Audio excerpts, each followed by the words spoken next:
السلام عليكم، مرحبا بجماهير المنتخب التونسي. وفات منذ قليل الماتش متاع المنتخب التونسي ومنتخب موريتانيا.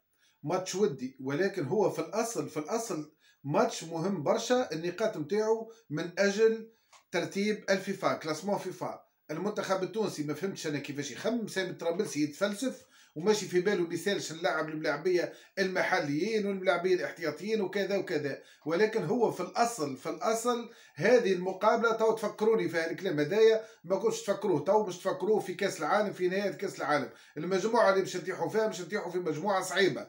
تقولوا لي كيفاش يا نبيل جبت هالمعادله هذه؟ الكلاسمون فيفا، انت الماتش هذا مهم برشا في ترتيب الفيفا. عملت تعادل في ميدانك مع منتخب يتمركز في المراكز فوق ال100، دونك ماكش تاخذ منه نقاط جمله، والفرق الاخرى مش تلعب مقابلات ومش ياخذوا تنقيط. يعني المنتخب التونسي في المركز 46 بالتعادل هذايا نرجعوا للمركز 50. وبعد عندنا مقابله مع الاردن اللي هو اقوى من المنتخب الموريتاني وترشح اول منتخب لنهايه كاس العالم في منطقه اسيا، وبعد باش تمشي مع البرازيل. يعني ماكش باش تدبر برشا نقاط اكثر من النقطه اللي خذيناها كونتر موريتانيا. لهنا المعادله الصعبه، 3 مقابلات وديه. ان شاء الله احنا نعملوا مفاجات كونتر الاردن وكونتر المنتخب البرازيلي، علاش لا؟ ولكن نعرفوا البير وقتها. انت اليوم مع موريتانيا ما نجمتش تسيطر عليها، ما نجمتش تجيب فرص. المنتخب التونسي يتعادل 1-1 كونتر موريتانيا. المستوى هزيل بالطبيعه، المستوى هزيل والتشكيله اهزل وهزلين. وكان مش نحكيو امور تكتيك، كل شيء تكتيك ثابت طرابلسي خارج الموضوع. اولا في حراسه المرمى الفرحاتي كي جاته فرصه نتاع المنتخب الموريتاني ما شدهاش. اش علينا في هذيك؟ الظهير الايمن كان بن علي مش متعود يلعب في المنتخب التونسي، ولكن جاته فرصه انا حسب رايي ما استغلهاش. لاريال جوش نبيل علي معلول هو بيدو علي معلول مع الفريق نتاعو قوي، مع المنتخب التونسي مسكين تقولش عليه، هو عاملين له عمله. يجي المنتخب التونسي وما عادش ترى ريحته، خرج في دقيقه 62 هبط في بلاصتو بن حميده. كي سيدي كي جواده، لا هذا لا هذا، الزوز كيف كيف. مرياح في قلب الدفاع. هدف صارح. هو الحداد مرياح والحداد في قلب الدفاع. يعني الحدادي ماهر الحدادي يلعب في نهضة بركان، يلعب اريال جوش، يجي المنتخب التونسي يلعب قلب دفاع. نو هذايا تخلوير عندي انا، هذا سي نابورت كوا. هذايا الامر ماهوش طبيعي بصراحه اللي صاير في المنتخب التونسي.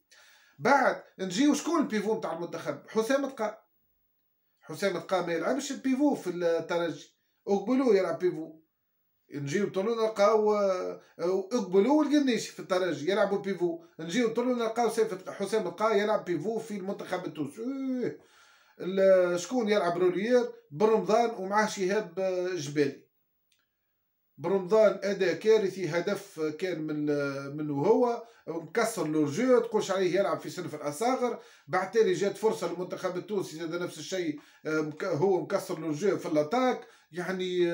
يعني بالرمضان يمر بازمه. للتذكير بالرمضان يلعب احتياطي في الاهلي المصري، عنده 3 مقابلات.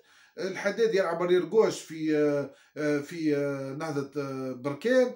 سيف حسام تقا يلعب روليير في الترجي، نلقاو بيفو. باش نقول لكم مش في رشاوات قلب هجوم سجل هدف في دقيقة 38 للمنتخب التونسي. هبط في بلاصتو الجزيري دقيقة 76.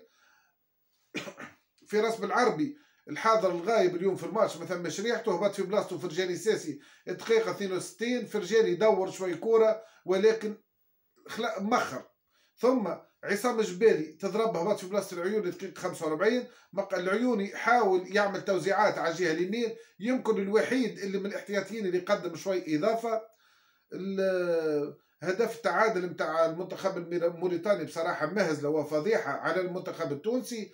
بخلاف هذا كل المستوى يا لندرا تقول لي ماتش ودي، هاني قلت لكم انا ماتش ودي عندك كوره ولا ما عندكش؟ عندك ما تقول في روحك ولا خارج الموضوع. علاش انا نقول لكم الشيء هذا؟ نحكيو كوره، راهو ماناش نحكيو اي حكايه. دونك لهنا باش تقول لي هذا الفريق الثاني. خي احنا من وقتاش في المنتخب التونسي عندنا فريق اول وثاني؟ في بلادنا صغيره وما عندناش برشا معناها بوسيبيليتي نتاع ملاعبيه كبار باش تجيبهم من هنا وهناك. عندك شويه ملاعبيه واضحين، كل اللي في تونس ساعات يلعب تيتولير، كل اللي في البر. هذيك هي المنتخب التونسي.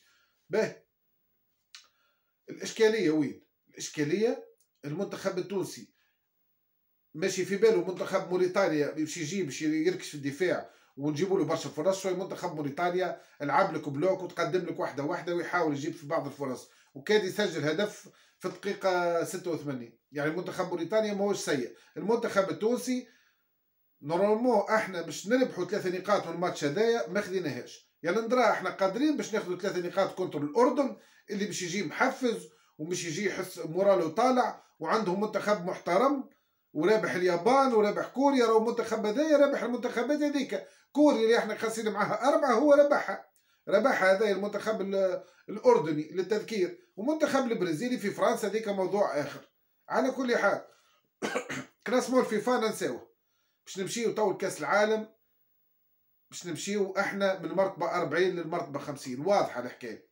المرتبه هذه اللهم ربحنا البرازيل ما ثماش ما نتقدموا سينو صعيب شوي.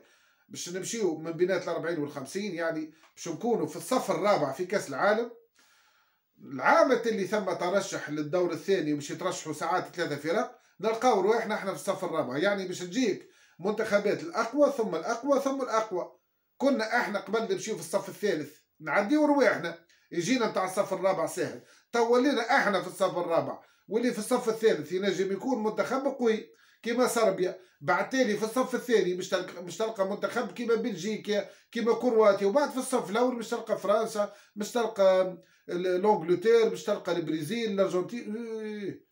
منين باش تشدها. على كل حال ان شاء الله بالتوفيق للمنتخب التونسي. هي مقابله وديه صحيح. قلت لكم راهو في الكلاسمون فيفا الماتش هذا تحسب. والسلام عليكم. بالتوفيق للمنتخب التونسي ضد المنتخب الاردني نهار الجمعه ان شاء الله. والسلام عليكم.